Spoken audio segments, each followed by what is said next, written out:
चीज़ें तो बहुत अच्छी हो सकती हैं आउटडोर में, लेकिन आउटडोर में आएगा कि नहीं आएगा।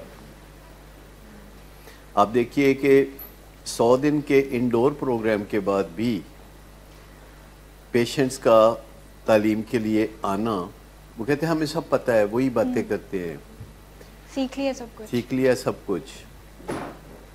तो इंडोर ही क्यों भाई? आउटडोर में इस तरीके से बैठ के कोई घर से आता है या कोई कमरे से ऊपर आता है तो फ़र्क तो कोई नहीं है, पर क्या फ़र्क है जो कमरे से आता है और जो घर से आता है, उसमें फ़र्क क्या है? यानी जो कंप्लाई नहीं करते वन वर्ड, उनको फिर यहीं रखना पड़ता है।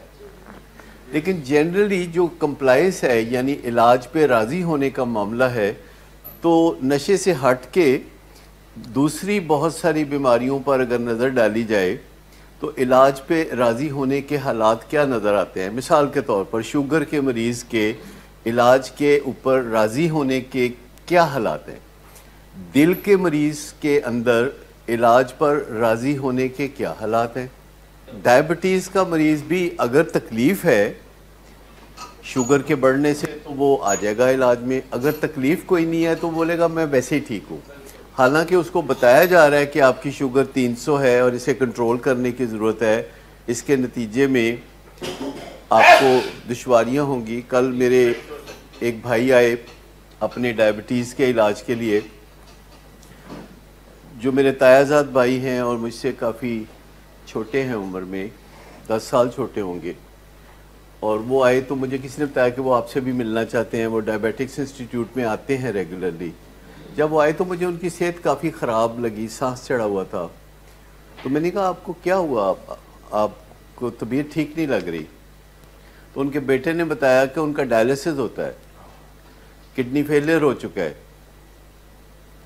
और शुगर जो है वो आप कंट्रोल कर रहे हैं किडनी फेलियर के बाद। तो मैं बहुत परेशान हुआ, मेरे आखिर भाई थे वो, तो मैंने दुआएं वगैरह दी उनको, मैंने दुआ दी उनको कि आपको अल्लाह सेहत याब करे। तो ये इस तरह की मैंने बात की। तो डायबिटीज़ के मरीज़ के बारे में ये है। तो मुझे ये बताइए कि जिसको बाइपोलर डिसऑर्डर होता है, पेशेंट को बाइपोलर डिसऑर्डर है, मूड का उतार चढ़ाव है और ख्याल भी उसका उखड़ा उखड़ा है, अजीबोगरीब हरकतें करता है, दोपहर को कोई मिलता है, शाम को सदकेबारी जाता है, रात को तोहफे तोहफ़े देना शुरू कर देता है, सदकेबारी जाता है, रिस्की बिहेवियर करता है, टिकट कटाता है, किसी और मुल्क चला जाता है, छोटी मोटी बात, छोटी मोटी सोच के साथ वो इस तरह का एक्शन लेता है। तो उसके घर वालों को ख्याल आता है कि इसको इलाज की ज़रूरत है। अगर उसके घर वाले से कहें कि यार तुम्हारी हरकतें बहुत अजीब हैं, तुम ये क्या करते हो, वैसे तो घर वाले नहीं कहेंगे क्योंकि वो अपने फैमिली मेम्बर को दिमागी मर्ज में मुब्तला नहीं समझना चाहते, और वो पंबीरी की तरह घूम रहा होता है। उसका जो लाइफस्टाइल है वो बहुत रिस्की है, वो गाड़ी तेज़ चलाएगा, वो क्विक डिसीजन करेगा जिसमें नुकसान हो सकते हैं, वो तेज़ तेज़ मूव करेगा, वो कानून को भी हाथ में ले लेगा, उसको समझ ही नहीं लगेगी कि ये कानून के खिलाफ है। इस दौरान उसको बहुत बेचैनियां घेर लेंगी क्योंकि उसके तेज़ लाइफस्टाइल में से बेचैनी निकलती है। हो सकता है वो ब्यूरोक्रेट हो सकता है वो जज हो सकता है वो फौजी हो सकता है पुलिस वाला हो सकता है डॉक्टर हो सकता है लॉयर हो। और जो बेचैनी उसके लाइफस्टाइल से जन्म लेती है, तो उस बेचैनी का जिक्र अगर वो किसी डॉक्टर से करता है तो डॉक्टर उसको क्या क्या कहेगा?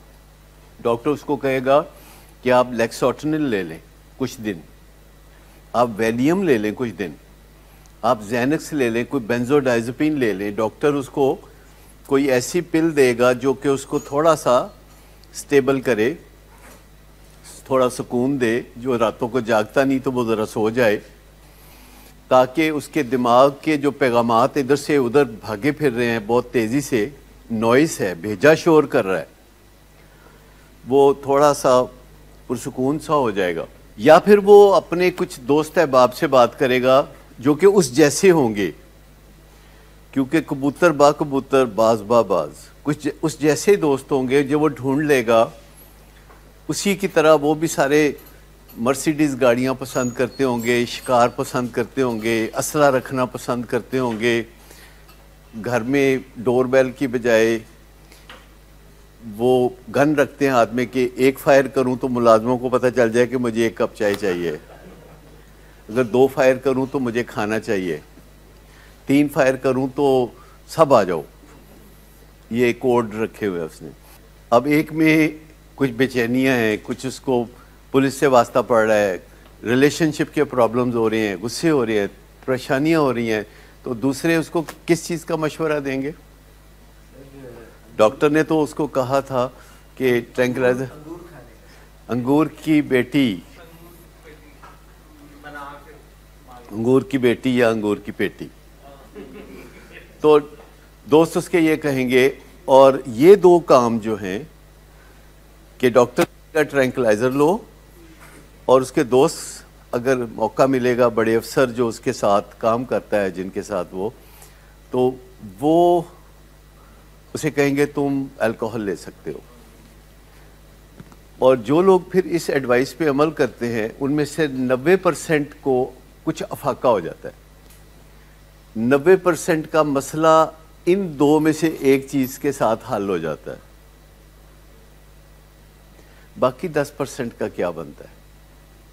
अगर वो बेंजोडाइज़ेपिन ले रहे थे तो एडिक्शन हो जाएगी, उनको थोड़ी की बजाय ज़्यादा टैबलेट्स लेनी पड़ेंगी, उनको साथ चरस पीनी पड़ेगी, नहीं तो फिर अल्कोहल का तड़का लगाना पड़ेगा, और उनका काम बनेगा नहीं। वो बनाने की कोशिश करेंगे, उन्हें लगेगा कि बस बनने ही वाला है काम, पर काम बनेगा नहीं, खराब से ख़राब काम होता जाएगा। उनको कुछ ना कुछ उलझनों में, बेचैनियों में, अंदर की तकलीफ़ में, शेम में, एम्बेरसमेंट में इजाफ़ा होगा, उनके कॉलो फेल से मसाइल पैदा होंगे, और उनके ताल्लुकात लोगों से ख़राब होंगे, और वो बदनाम होंगे, और वो अपने नशे को जारी रखेंगे, पर नशे को छुपाने की कोशिश करेंगे। नशे को सपोर्ट करने के लिए उनको पैसे चाहिए तो उसको जायज़ नाजायज़ तरीके से हासिल करेंगे, हत्ता कि उनका जो बर्ताव है दूसरे लोगों से वो ऐसा होगा कि हर कोई उनके साथ टकराव में आ जाएगा। उनका जो बिहेवियर है वो पहले नज़र आएगा, और उनका ड्रग यूज़ या अल्कोहल यूज़ बाद में नज़र आएगा, क्योंकि ड्रग यूज़ और अल्कोहल यूज़ को वो छुपाने में अक्सर कामयाब हो जाते हैं, लेकिन अपने बिहेवियर को छुपाने में कामयाब नहीं होते। 10% के साथ ये होगा। 100 लोग नशा करते हैं, 10 बीच में से बर्बादी के रास्ते पे चल पड़ते हैं आगे चल के, और 90 जो हैं वो ठीक चलते हैं। और जो 90 ठीक चलते हैं और वो थोड़ा सा नशा करके अपनी ज़िंदगी अच्छे तरीके से गुजारने की कोशिश कर रहे होते हैं, तो क्या वो बदनाम होते हैं? वो बदनाम नहीं होते, क्योंकि उनकी लाइफ में टकराव नहीं होता। क्या वो अच्छे कपड़े पहनते हैं? क्या वो नौकरियों पे सलामत होते हैं? क्या वो अफसर लगे होते हैं? बड़े बड़े अफसर, बड़े बड़े सियासतदान, बड़े बड़े डॉक्टर, बड़े बड़े वकील, पायलट, क्या वो गुड लुकिंग होते हैं? क्या उनकी ज़िंदगी देख के कोई तशवीश होती है? नहीं। 90% लोग जो शराब पीते हैं और ट्रैंक्विलाइजर इस्तेमाल करते हैं या कोई नशे करते हैं लेकिन एडिक्ट नहीं होते, उनकी ज़िंदगी को देख के किसी को तशवीश नहीं होती।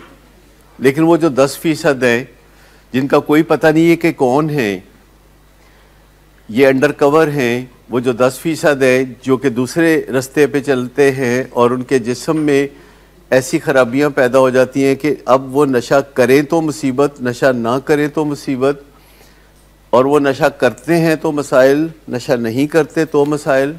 ये जो 10% हैं, ये वो पहले बाइपोलर थे, पहले इनके मूड डिसऑर्डर थे। मूड डिसऑर्डर को ठीक करने के लिए सेल्फ मेडिकेशन की, सेल्फ मेडिकेशन से मुराद है ट्रैंक्विलाइजर लिए, अल्कोहल ली, चरस ली।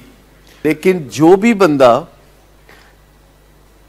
10% में काउंट हो जाता है, गिनती उधर पड़ जाती है, वो बंदा आहिस्ता आहिस्ता आहिस्ता बदनाम होता चला जाता है। उसको चौमुखी लड़ाई लड़नी पड़ती है। नशे को जारी रखने के लिए उसको गुस्सा करना पड़ता है, उसको रौब जमाना पड़ता है, उसको हाथापाई करनी पड़ती है, बदअमनी पैदा करनी पड़ती है। क्योंकि अगर वो बदअमनी पैदा नहीं करता तो लोग उसको नशा फिर नहीं करने देते। कोई ना कोई या तो वो किसी को थ्रेट देता है कि आपको नुकसान पहुंचा दूंगा, या वो कहता है कि मैं अपने आप को नुकसान पहुंचा दूंगा।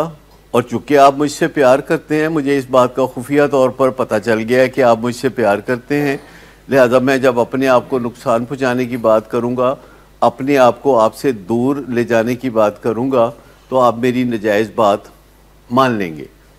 कीटो जो है कि दूसरों को हार्म करने की बात है, और वीटो जो कि आप अपने आप को हार्म करने की बात करते हैं। क्योंकि आपका अपने घर वालों के साथ एक वेडलॉक होता है। वेडलॉक वैसे टर्म यूज़ की जाती है शादी के लिए, मियाँ और बीवी के लिए टर्म यूज़ की जाती है कि they are in the wedlock.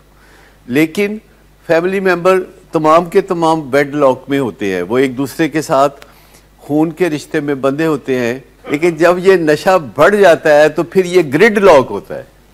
Grid lock पता है आप में से क्या होता है किसी को? ग्रिड लॉक नहीं, ये जो सड़कों पे बहुत सैकड़ों गाड़ियां होती हैं जो जब फंस जाती हैं और हर कोई इधर उधर से निकलने की कोशिश करता है, इसको नतीजे में जो माहौल पैदा होता है उसको ग्रिड लॉक कहते हैं।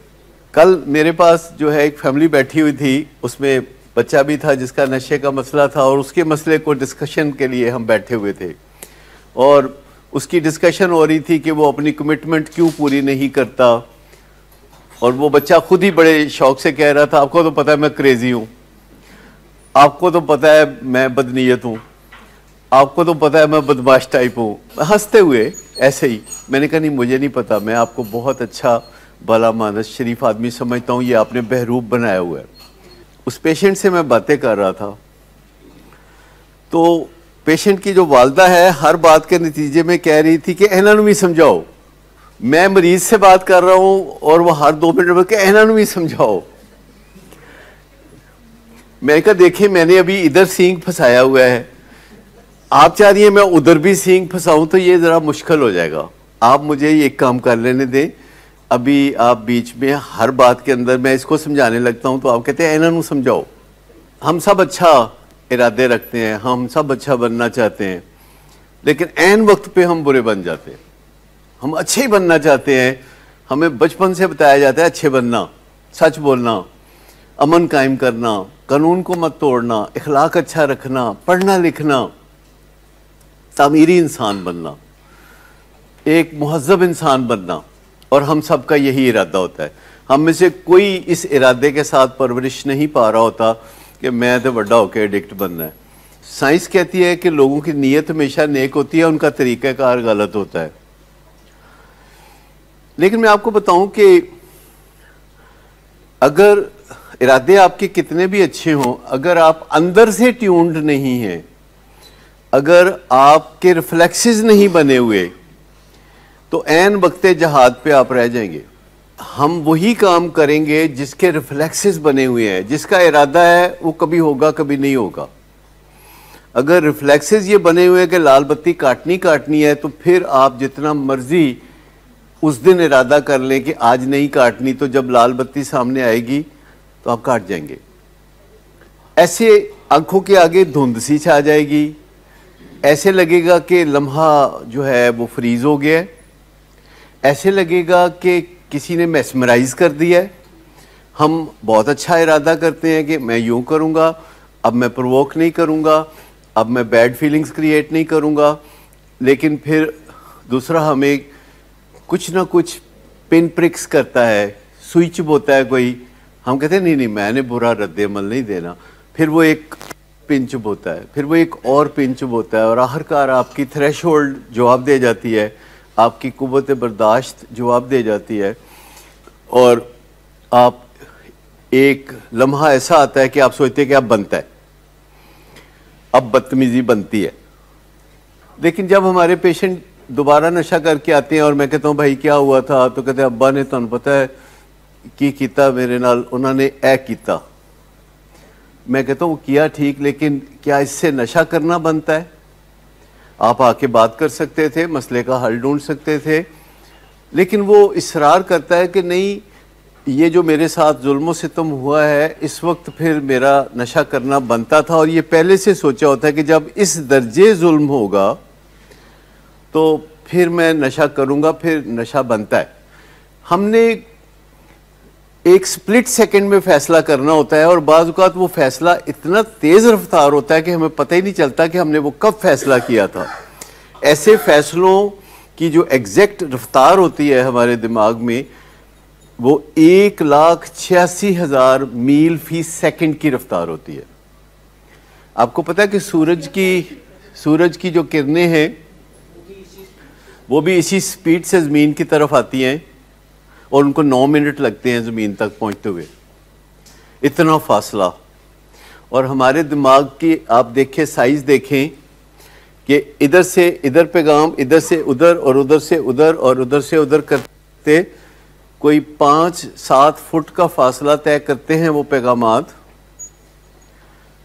और उसके बाद फैसला हो जाता है। फैसला कब हो जाता है? मिसाल के तौर पर आप सड़क पे जा रहे हैं और आपने देखा कि कोई ट्रैफिक में कोई किसी ने गड़बड़ की है और हॉर्न दिया है या कोई आपको काटा है या कुछ किया है, और आप सोचते हैं कि नहीं किया है, और फिर आप उसकी तरफ देखते हैं तो आपको पता चलता है कि वो 6.5 फुट का एक बॉक्सर है और उसने जानबूझ के आधे बाजू वाली वो बुनियान सी पहनी हुई है और उसके डोले जो है ना वो बाहर बहुत ज़्यादा निकले हुए हैं, फुड़क के डोले निकले हुए हैं।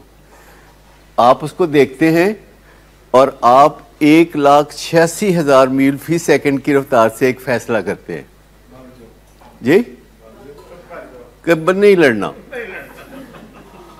लड़ना। और ये आपको पता नहीं होता कि आपने बकायदा कोई फैसला किया है। अब बंदा घर आ जाता है और घर उसकी बीवी है और बीवी से उसकी कोई बात हुई थी, उसने बीवी को कुछ कहा था कि शाम को ये पका देना या ये कर देना या यूं है, और वो बेचारी भूल गई या उसने वो काम नहीं किया। तो कितनी देर लगती है ये फैसला करने में कि फिर इसकी ऐसी तैसी? वो 1,86,000 मील फी सेकंड की रफ्तार से उस बंदे को पता चलता है कि मैंने बकायदा फैसला किया है कि इस भली मानस को मैंने नाको चने चुबवा देने आज। तो आप अंदाज़ा करें कि हमारे दिमाग में जो बिजली की रफ्तार, बिजली से चलते हैं ना मैसेजेस हमारे दिमाग में, तो उसमें जो मैसेजेस इतनी तेज़ी से ट्रैवल करते हैं, वो जब नीड अराइज होती है तो उस वक्त इतना टाइम नहीं होता, और हर वो फैसला जो प्री डिटर्मिन्ड नहीं है वो इस रफ्तार से हो रहा होता है। पहले से तयशुदा फैसला ये है कि अगर आपने सुबह 5 बजे उठना है और आपकी आंख खुली है, और ये पहले से तयशुदा फैसला है कि आपने 5 बजे उठना है और आप घड़ी देखते हैं तो 5 बजे हुए हैं, क्योंकि एक इंटरनल क्लॉक भी होता है वो आपको जगा देता है और आप बिस्तर से उठ जाते हैं, अल्लाह का शुक्र अदा करते हैं। लेकिन अगर आपने पहले से डिटर्मिन नहीं किया हुआ कि मैंने 5 AM क्लब के अंदर ज़िंदगी गुजारनी है, तो पहला ख्याल सुबह 5 बजे नींद खुलने पे क्या आएगा? 1,86,000 मील फी घंटा की रफ्तार, फी सेकंड की रफ्तार से फिर सो जाओ। थोड़ी देर बाद देखते हैं अलार्म बजा है ना, कोई क़यामत तो नहीं आ गई। हत्ता कि काफ़ी दफ़ा अलार्म बजता है और उसके जहन में फिर तसव्वुर आ जाता है कि क्या नुकसान होगा, उसके जहन में तसव्वुर आता है कि कोई फ़्लाइट छूट जाएगी, उसके जहन में तसव्वुर आता है कि बॉस नाराज़ होगा, उसके सामने बॉस का चेहरा आता है जो नाराज़ हो रहा है और 1,86,000 मील फी सेकंड की रफ्तार से गालियां दे रहा है, तो फिर वो एकदम बिस्तर से निकलता है। सो जो प्री डिटर्मिन्ड फैसले होते हैं, हैबिचुअल जो फैसले होते हैं, उनकी रफ्तार क्या होगी? अगर जो फैसले हम ताज़ा ताज़ा सोच के करते हैं, ताज़ा ताज़ा इकदामात करते हैं, जो कि ऑटोमेटिक नहीं होते, मैनुअल होते हैं, जो कि हमें बनाने पड़ते हैं फैसले के ये सामने बंदा आया है तो ये नाल मैं की करना है, तो इसकी रफ्तार अगर 1,86,000 मील फी सेकंड है तो जो आपकी आदतों के फैसले हैं, जो आपकी आदतों के फैसले हैं उनकी रफ्तार क्या होगी, क्योंकि उन्होंने सुपरसीड करना है। इससे पहले कि आप बदनीयत हो जाएं उसने अमल करा देना है। इससे पहले कि आप दोबारा सोने की बात सोचें वो फैसला आपको बिस्तर से निकाल के वॉशरूम की तरफ चला देता है। वो आपका रिचुअल है। और अगर आपको सोते में किसी ने जगा के पूछा है कि आपका नाम क्या है तो ये 1,86,000 मील फी सेकंड की रफ्तार से जवाब आएगा या उससे भी तेज, उससे भी तेज। और जब सुबह उठे और विड्रॉल शुरू हो किसी हेरोइन एडिक्ट को तो उसको जो पहला ख्याल आएगा वो ये आएगा कि उठ के वॉशरूम जाऊं या नमाज पढ़ूं या माँ बाप को सलाम करूं या क्या करूं या नशे का क्या करना है, नशे का क्या करना है, क्योंकि हैबिचुअल है। हैबिचुअल जो ख्याल दिमाग में से बार बार गुजरता है वो दिमाग में ग्रूव्स डाल देता है। ग्रूव्स समझते हैं आप? ये जो पहाड़ों से पानी उतर के दरियाओं में आता है तो ये जहां जहां से गुजर के आता है वहां वहां क्या क्या होता है, ग्रूव्स होती है। आप पहाड़ पे जाएंगे तो आपको पता चल जाएगा कि यहां से पानी आता होगा। जैसे गांव में एक पगडंडी होती है जो किसी ने बनाई नहीं होती, बस लोग उस पर चलते हैं तो वो बन जाती है। आपको पता होता है कि इस पे चलना है, पगडंडी है तो इस पे चलना है, क्योंकि यूज से, रिपीटेडली यूज से कोई चीज फैसिलिटेट हो जाती है।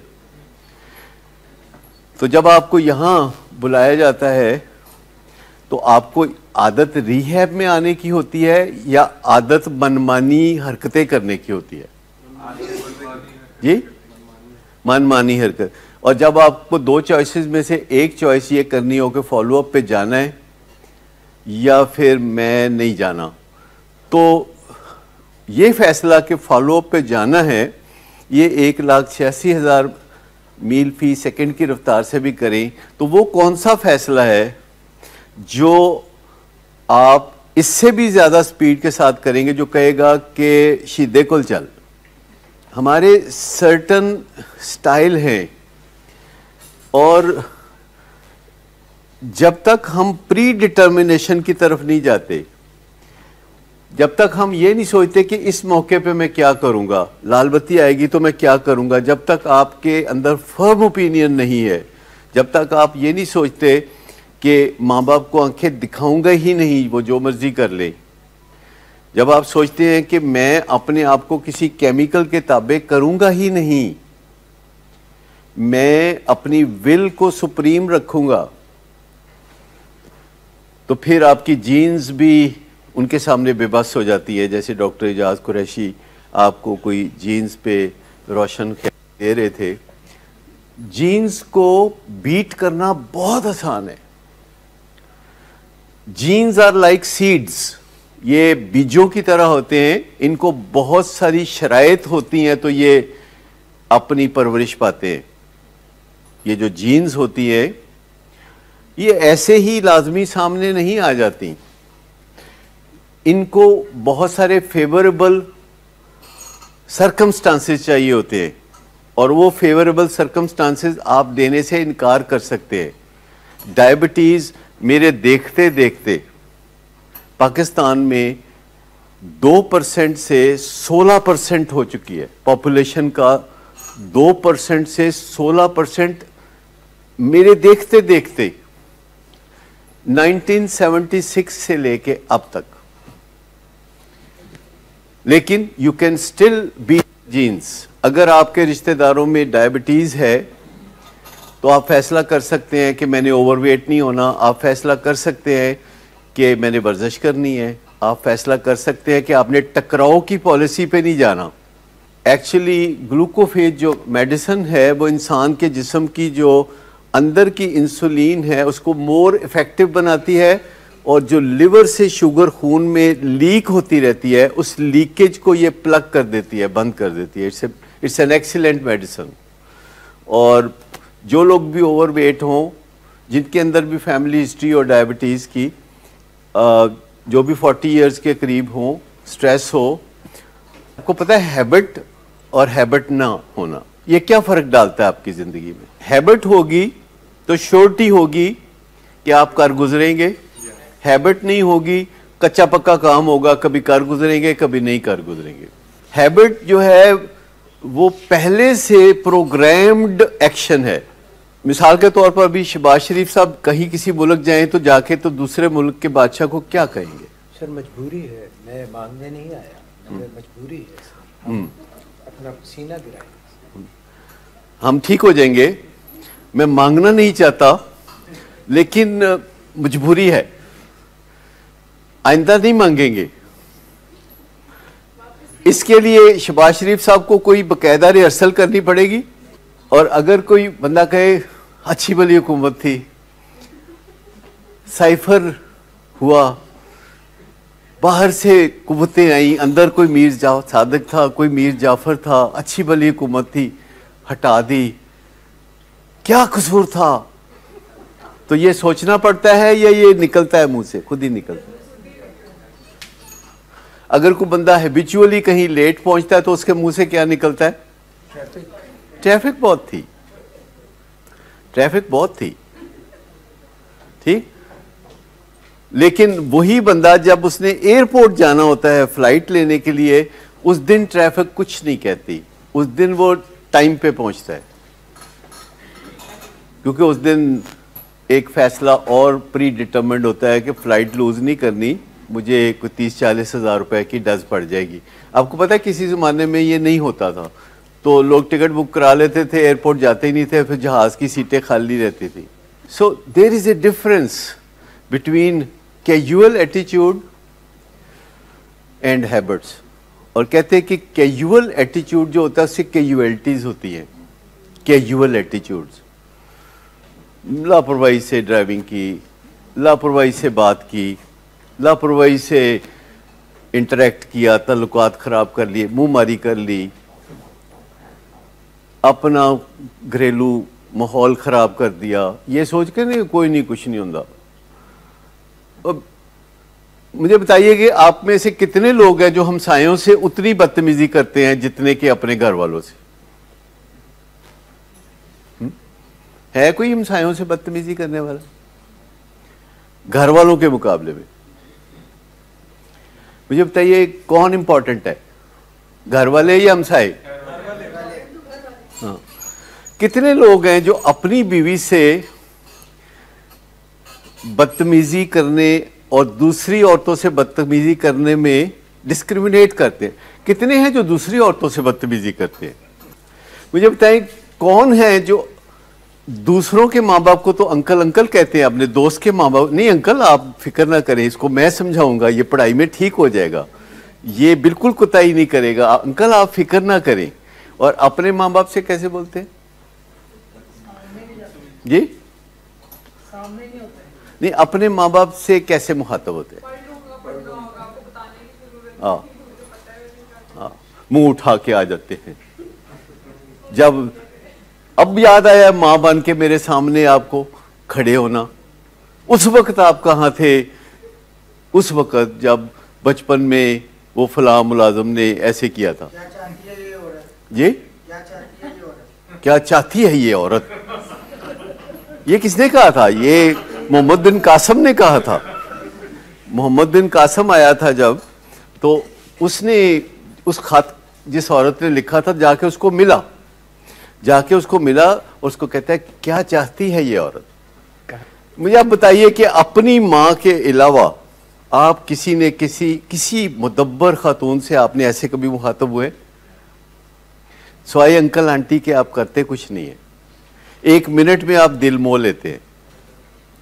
वो भी जाते हैं सर कहीं जहाँ पर मैंने नहीं देखा जितना अपनी माँ की बेइज्जती करना बिल्कुल आसान है, किसी और का बहुत मुश्किल है।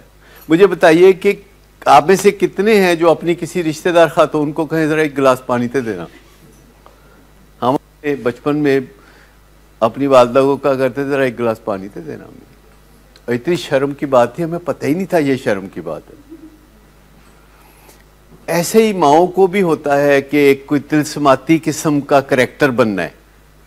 माओ को बड़ा शौक है कि एक तिलस्माती किस्म का करैक्टर बनना है कि मेरे जैसी माँ, मेरे जैसी कुर्बानी देने वाली माँ, मेरे जैसी खज्जल होने वाली माँ और कोई नहीं होनी चाहिए। हर घर में एक खातून होती है, ओवरवेट खातून, ब्लड शुगर बढ़ी हुई है, ब्लड प्रेशर बढ़ा हुआ है, वज़न 120 किलो है, सवेरे 5 बजे उठ के किचन च जाके ते काम कर दिए, फिर कहती हाय, और हर एक को नाश्ता देती है, हर एक के बच्चों को स्कूल जाने में मदद देती है, फिर बैठती है तो कहती है हाय, फिर खड़ी होती है तो कहती है हाय, और बाकी सब इग्नोर कर रहे होते हैं, कहते ये वैसे ही कर रहे, और कोई उसको नहीं कहता कि तुसी क्यों कर रहे हो काम, कोई उसको नहीं कहता। और वो भी अगर उसे काम ना कहा जाए तो वो बहुत बुरा मनाती है, कहती मेरी ज़रूरत नहीं रही, अब इस घर को मेरी ज़रूरत नहीं रही। लोग they want to be needed, वो चाहते हैं कि उनकी ज़रूरत बाकी रहे। बच्चों की तरबियत की जा सकती है, जो कि बिल्कुल नहीं की जाती। तरबियत के मामले को किस्मत पे छोड़ा जाता है। बच्चों की परवरिश का इन्हिसार किस्मत पे नहीं है, हिकमत पे है, साइंसी हिकमत पे है बच्चों की परवरिश का इन्हिसार। बच्चों से गोल सेटिंग करनी पड़ती है, बच्चों से मुक्का करना पड़ता है कि देखो भी तुम अभी नए आए हो दुनिया में, तो जो भी बच्चा हो दुनिया में नया आने वाला, उसके बारे में वालिदैन क्या सोचते हैं, इन्हें पता होना है कि पढ़ना बड़ी चंगी गल है। आप में से कितने लोग सोचते हैं एक 3 साल के बच्चे को देखो कि ए बच्चे नू पता होना है पढ़ाई कितनी चंगी चीज़ है, इसको पता होगा कि मुहज़्ज़ब होना कितनी अच्छी बात है, इस बच्चे को यकीनन पता होगा कि दौलत कमाना बहुत ज़रूरी है, इस बच्चे को पता होगा कि लोगों के अंदर अच्छा इंप्रेशन पैदा करना अपना बहुत ज़रूरी है। उसको पता होता है? He doesn't know it. और जब किसी बंदे को पता ही ना हो और हम उसको पकड़ के तो स्कूल में जाके तो छोड़ दें तो वो रोएगा, क्या मेरी माँ छट गई मैनू, उसको पता ही नहीं है। बच्चे पनीर की तरह होते हैं, बड़े मज़ेदार होते हैं, लेकिन अगर आप उनकी हिफाजत नहीं करेंगे, परवरिश नहीं करेंगे तो वो ख़राब हो जाएगी। कहीं ना कहीं वालिदैन एक्शन में ज़्यादा होते हैं। जब उनका बच्चा किसी बुरे बच्चे के साथ मिलता हुआ नज़र आता है तो कहती आता है कैसी एनू ना मिले कर, तो वो कहता है बहुत अच्छा है, नेक आदमी है, कवालियाँ सुनता है, दाता साहब जाके ते जर्दा ले आके खांदा है। उनको तजर्बा नहीं होता कि बंदा बुरी सोबत में बिगड़ जाता है। उनके साथ पहले डिस्कस करना पड़ेगा, उनको बताना पड़ेगा, और वो बताना पड़ेगा जब अभी कोई हादसा नहीं हुआ, जब अभी कोई वाक़या नहीं हुआ, जब अभी कोई वकूआ नहीं हुआ तो उनसे बात करनी पड़ेगी। मुझे बताइए कि हम घर में वकूए के बाद बात करते हैं या वकूए से पहले बात करते हैं? तो कहते हैं ना कि जो आपको मुक्का याद आए बाद में कि किसी को मारना था, वो अपने आप भी मार ले। तो प्रोएक्टिव अप्रोच ये है कि बच्चों के साथ बात कर ली जाए, जबकि अभी सिचुएशन पैदा नहीं हुए, अभी उनके दिमाग ने उसके बारे में बार बार नहीं सोचा। अगर शीदे की आदत पड़ चुकी है, शीदा आदत बन चुका है, उसके रिफ्लेक्सेस बन चुके हैं, और जब भी वो मिलता है तो खुशी देता है, तो फिर आप मना करेंगे तो वो सुनेगा नहीं, क्योंकि उसके अंदर ये ख्याल आएगा कि अब्बा ने कहा था कि इससे नहीं मिलना 1,86,000 मील फी सेकंड की रफ्तार से, और इससे भी ज़्यादा तेज़ रफ्तारी से आएगा कि मज़ा बहुत आता है वैसे। और मैं आपको बताऊं कि अगर हम गौर करें तो हमें इर्द गिर्द सारी स्टडी करने का मौका मिलता है। मैं अक्सर वो एक बिल्ली बिल्ला है तो मैं उसकी कहानियां आपको सुनाता रहता हूं, तो मैं एक्चुअली उनको स्टडी कर रहा होता हूं। वो जो बिल्ली बिल्ला है वो ईरानी नस्ल के वाइट बिल्ली बिल्ला है, जिसके अब 5 बच्चे हैं, छठा वो फौत हो गया और वो एक्टिवली परवरिश पा रहे हैं और मुझे काफ़ी मेहनत करनी पड़ती है। तो वो एक्चुअली क्वारंटीन में रहते हैं। क्वारंटीन समझते हैं आप? क्वारंटीन का मतलब है कि बाहर की दुनिया बाहर, अंदर की दुनिया अंदर, क्वारंटीन का ये मतलब है। लेकिन बारहा मैंने देखा कि जो टेरेस पे एक बड़ा शीशा है जो बोथ वेज खुलता है, उस शीशे के बाहर एक आवारा बिल्ला आके बैठा होता है। पीले रंग के फजूल से कलर के उसके ऊपर धब्बे हैं, पैड़ी जी शक्ल वाला है और वो वहां आके बैठा होता है। जबकि वो जो हमारा बिल्ला है और बिल्ली है और अब आगे बढ़ रही है नस्ल, वो क्वारंटीन में शीशों के अंदर कई जगह से बाहर शीशे हैं और अंदर वो होते हैं और बाहर वो आके बैठ जाता है। इसका नाम शीदा है। हाँ, शीदा। वो उधर जाके बैठ जाता है और वो 4-5 जगह हैं जिनमें से किसी जगह जाके बैठता है और जो अंदर वाला है वो शीशे के अंदर से और जो बाहर वाला है वो शीशे के बाहर से आपस में किसी गैर मुल्की ज़ुबान में बातचीत इशारे कनाए में कर रहे होते हैं। और यकीन करें जब मैं आता हूं तो जो बाहर वाला है ना वो दौड़ लगा देता है। वो बाहर वाले को पता है कि मैं कोई नापसंदीदा हूं। अब मुझे नहीं पता उसको कैसे पता है। मैंने को बहुत ज़्यादा ऑफेंस नहीं किया उसको। मेरा ख्याल है कि शुरू में मैंने उसको 1-2 दफ़ा भगाया होगा, बिल्ले की वजह से नहीं, बिल्ली की वजह से तो भगाया होगा उसको। बल्कि इनफैक्ट मैं बिल्ला लाया ही इसलिए था। पहले तो बिल्ली थी तो मैंने कहा कि फिर इस तरह तो हालात ठीक नहीं है, तो फिर मैं वो उसके लिए ख़ास तौर पर बिल्ला लाया। लेकिन मैं आपको बताऊं कि कहीं ना कहीं अफिनिटी हो जाती है,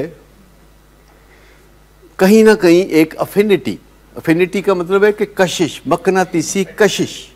ख़ास तौर पर जब आप पहले बात नहीं करते, जब आप पहले बात नहीं करते, एडवांस में बात नहीं करते और मोहतात होकर बात नहीं करते, जब आप ठंडे माहौल में नहीं बात करते, जब आप तपे हुए माहौल में बात करते हैं, जब अभी वक़ूआ कोई नहीं होता और आप बात नहीं करते, तो फिर ऐसे में जब आप बात करते हैं तो उस वक्त माहौल बड़ा तपा होता है। माँ बाप अपने बच्चों की परवरिश के हवाले से जो मसाइल हैं मुझसे डिस्कस करते हैं। एक खातून बहुत समझदार, वो मुझे बता रही थी कि मैं बच्ची को कहती हूँ कि तुम कम से कम अपना लिबास तो ठीक करके बाहर जाया करो। तुम ऑर्डर देती हो पिज़्ज़ा या बर्गर कोई रात को, तो तुम उठ के तो उसी बेडरूम वाले लिबास में तुम जाके तो वो ऑर्डर कलेक्ट करती हो जो कि पिज़्ज़ा डिलीवरी बॉय लेके आते हैं। कुछ तो ख्याल किया करो। और वो आगे से बताती है कि बन गई फिर माँ, चैन नहीं आता माँ बने बगैर। उस वक़्त कहाँ थी आप और इस वक़्त कहाँ थी आप? तो मैंने पूछा कि आपने कभी डिस्कस किया कि माहौल बहुत अच्छा है, नाश्ते की टेबल पे बैठे हुए हैं या वैसे बालकनी में बैठे हुए हैं या टेरेस पे बैठे हुए हैं, तो उसे बताना कि बेटा आप बड़े हो गए हो, हमारा कल्चर इस चीज़ को नहीं सही समझता, इससे डेंजर क्रिएट होता है।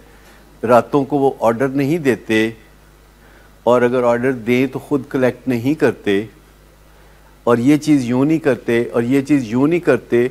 अभी कोई वक़ूआ नहीं हो रहा, इसलिए बच्चे के स्टेक्स अभी कोई हाई नहीं है।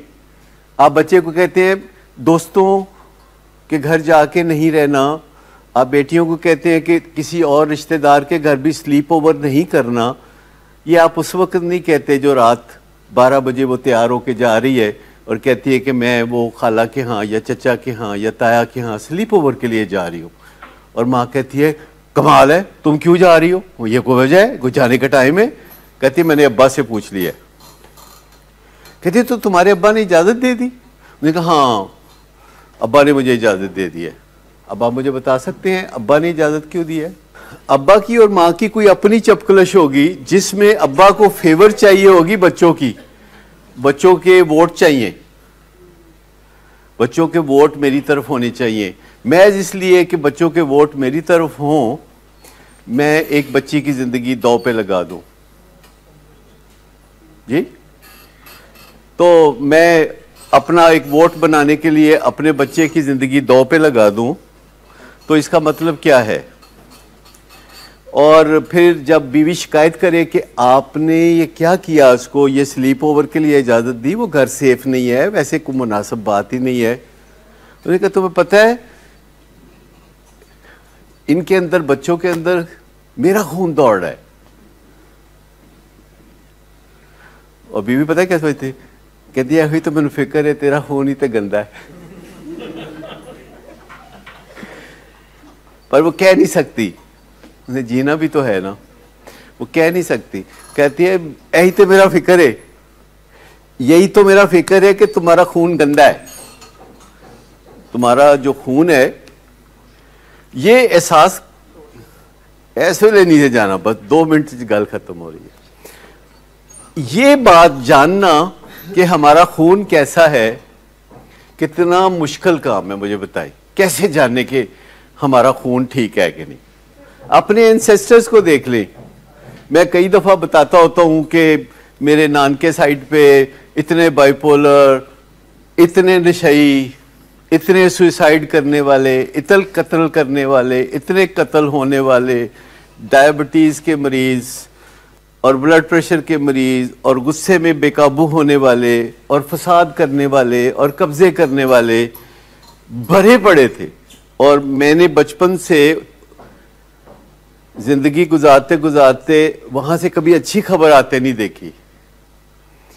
तो मैंने 1-2 दफ़ा इसी स्टेज से कहा, मैंने कहा जीन्स बहुत ख़राब जीन्स है। तो मेरे कई रिश्तेदार नाराज़ हो गए, कहते हैं तुहानू शर्म नहीं आती, तुसीं अपने वड्डियां दा इंज जिक्र करदे हो, तो बहुत बुरी बात है। तो मैंने कहा कि अगर सच्चाई को फेस नहीं करेंगे तो हम नहीं बचेंगे, और अगर सच्चाई को फेस करेंगे तो उन बड़ों को कोई फ़र्क नहीं पड़ेगा जो दुनिया से जा चुके हैं। बहुत ही सुनहरी बात है अगर हमें पता चल जाए कि मेरे आबा अजदाद कैसे थे, क्योंकि जो मसले उनको पेश आए, जो तबाही उनके साथ हुई, वो मेरे साथ होने वाली है। जो तबाही उनके साथ हुई वो मेरे साथ होने वाली है।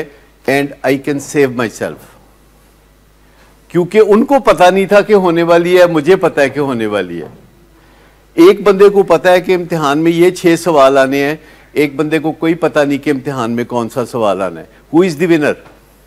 मेंटल हेल्थ की बात आखिरी बात करके खत्म करता हूं। मेंटल हेल्थ की बात, जिस बंदे को ये तशवीश हो कि उसकी मेंटल हेल्थ के साथ कोई इशू है, उसकी मेंटल हेल्थ अच्छी है, या जिस बंदे को यकीन हो कि उसकी मेंटल हेल्थ बेहतरीन है। 2008 में मुझे पहली दफ़ा ख्याल आया, WHO ने कुछ काम किया दुनिया में, तो मुझे पहली दफ़ा ख्याल आया कि mental health is a serious issue emerging in the world. तो मुझे ख्याल आया कि there might be a problem with my mental health. और मैंने 1-2 फोरम पे बात की, घर में बात की, टीवी पे बात की। लोग कहे ये क्या हो गया आपको, कैसी बातें कर रहे, चंगे भले हो तुसी। मैंने कहा सोचने में कोई हर्ज नहीं, फ़र्ज़ करने में कोई हर्ज नहीं। कहते क्यों? मैंने कहा अगर मैं फ़र्ज़ कर लूँगा कि मेरी मेंटल हेल्थ का कोई इशू है, तो चंद दिनों में पता चल जाएगा कि है कि नहीं। लेकिन अगर मैंने ये फ़र्ज़ ना किया तो मुझे कभी पता नहीं चलेगा कि मेरी मेंटल हेल्थ के साथ कोई इशू है। मुझे फ़र्ज़ करना पड़ेगा, और जब मैं फ़र्ज़ कर लूँगा तो कुछ अरसे के बाद क्लैरिफाई हो जाएगा कि मैंने ठीक फ़र्ज़ किया था कि मैंने गलत फ़र्ज़ किया था। जी, तो बहुत सारी चीज़ें स्टडी कर ली हुई हैं साइंस ने, उसके ऊपर तवज्जो देने की ज़रूरत है। लेकिन I am leaving this thought with you कि अपनी मेंटल हेल्थ के बारे में सोच विचार करने में कोई हर्ज नहीं है। लोग अगर सोच विचार करेंगे ना हमारी मेंटल हेल्थ के बारे में, तो उसमें हर्ज है। जब कोई और सोचेगा कि यार खैर है, तो बड़ा प्रॉब्लम होगा। लेकिन जब तक हम खुद सोचेंगे कि कोई गड़बड़ तो नहीं है, व्हाट्स रॉन्ग विद मी, मेरी मर्जी मेरे ऊपर क्यों नहीं चलती, हर बंदे से मेरा इट खड़का क्यों लगा रहता है। मसला यह है कि अगर किसी बंदे के जिस्म में आग लगी हो और वो किसी स्विमिंग पूल में छलांग लगा दे और उसे तैरना ना आता हो तो आग बुझ जाएगी ना, मगर डूब जाएगा, बंदा लुढ़क जाएगा। असल बात यह है कि कोई भी ड्रग यूज़ करने से पहले आपको पता होना चाहिए कि आप 10% में फॉल करते हैं कि 90% में फॉल करते हैं, लेकिन ये पता किसी तरह चलाया नहीं जा सकता। पहले बंदा एडिक्ट बनेगा, फिर पता चलेगा, और फिर कोई रिवर्स गियर नहीं होता। It's one way journey.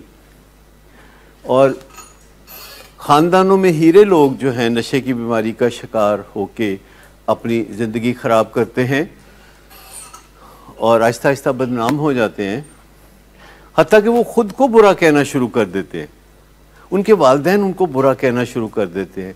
लेकिन मैं आपको बताऊं कि ये एक बेहतरीन अपॉर्चुनिटी होती है ज़िंदगी बनाने की। नशे की बीमारी ज़िंदगी बनाने की एक आला तरीन अपॉर्चुनिटी है।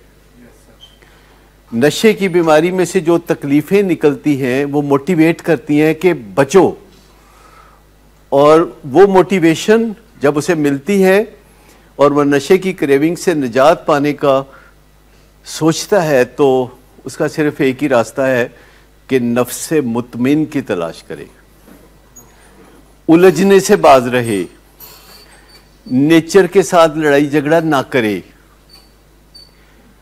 वो तारीखी हकायक को समझे कि ज़िंदगी का सफ़र अपने आप को सजाने और बनाने का सफ़र है।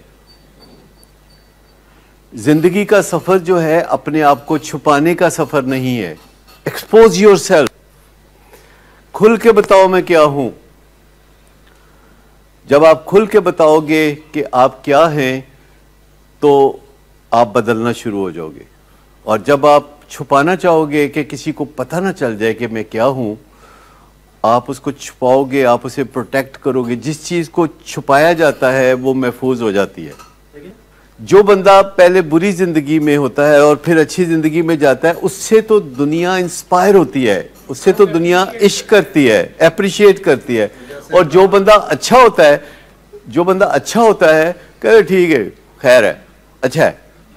अच्छा, मुझे तो एक बात पता है कि वो बॉलर बहुत अच्छा था, वो कैप्टन बहुत अच्छा था, उसका जो बॉलिंग स्टाइल बहुत अच्छा था।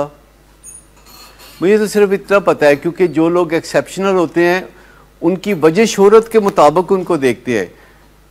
वो एक बंदा था तो वो बात कर रहा था नूरजहां की, और नूरजहां की बात करते हुए कह रहा था करैक्टर ढीला था, फलाना था, धमकाना था। मैंने कहा उसकी वजह शोहरत क्या थी, मुझे बताइए नूरजहां की वजह शोहरत क्या थी।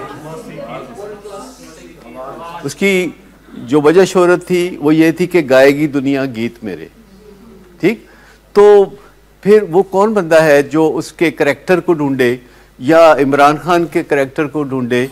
जो लोग एक्सेप्शनली किसी काम में आगे होते हैं तो हमारे पास काफ़ी वजह होती है कि हम उसका जिक्र कर दें, हम उनके एक्सेप्शनली एक्स्ट्रा ऑर्डिनरी जो परफॉर्मिंग बिहेवियर है अगर उसकी तरफ देखें, लेकिन अगर हम उसके करैक्टर डीले की तरफ देखें तो फिर हमारे साथ क्या प्रॉब्लम है भला।